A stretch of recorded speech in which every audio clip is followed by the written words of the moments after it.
पता है कल मेरी बीबी बोल रही थी कि मैं आपकी नारी हूं ना, तो मैंने भी बोल दिया तुम सिर्फ मेरी नारी ही नहीं बल्कि मेरी महामारी भी हो।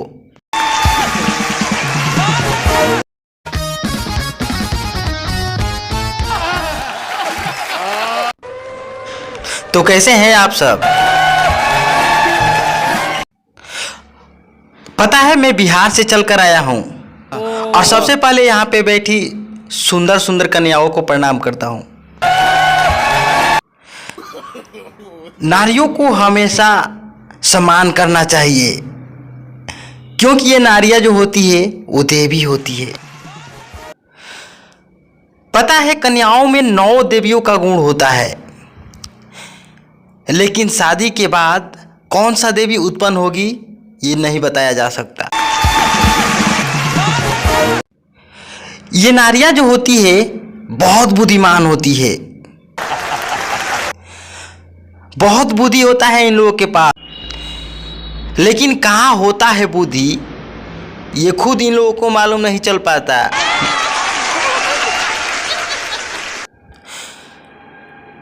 पता है कल मेरी बीबी बोल रही थी कि मैं आपकी नारी हूं ना, तो मैंने भी बोल दिया तुम सिर्फ मेरी नारी ही नहीं बल्कि मेरी महामारी भी हो। ये कैसा इंसाफ है रे बाबा? कमाते हैं हम लोग और क्रेडिट जाता है नारियों को कि नारियां घर की लक्ष्मी होती है। हमारे नज़र से तो शादीशुदा मर्द सिर्फ 2 ही दिन खुश रहता है। पहला जब शादी नई नई हो और दूसरा जब बीबी मायके गई हो। बीबियाँ बहुत अच्छी लगती है, वो अलग बात है कि दूसरों की बीबियाँ। अपनी बीबियाँ तो खाली डिबिया लगती है।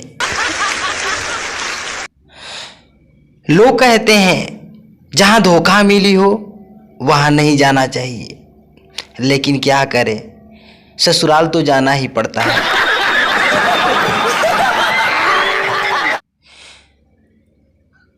कल मेरी बीवी मायके जा रही थी, यह देखकर मेरे भी आंखों में आंसू आ गया। तो पगली बोलने लगी मत रोइए ना जी, बहुत जल्द वापस आ जाऊंगी। अब उसे कौन समझाए कि वो खुशी के आंसू थे।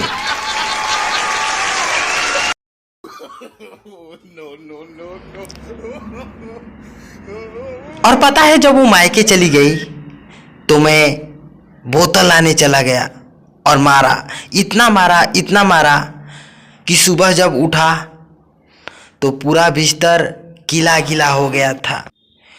क्योंकि रात में जब सुसु लगी थी तो हमको लग रहा था कि हम टॉयलेटे में हैं और मार दिए।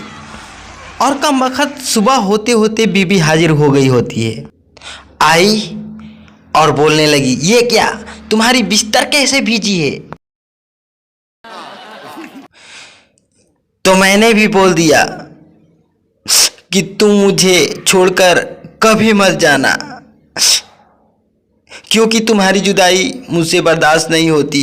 रात को इतना रोया कि आंसुओं से पूरा बिस्तर गीला हो गया।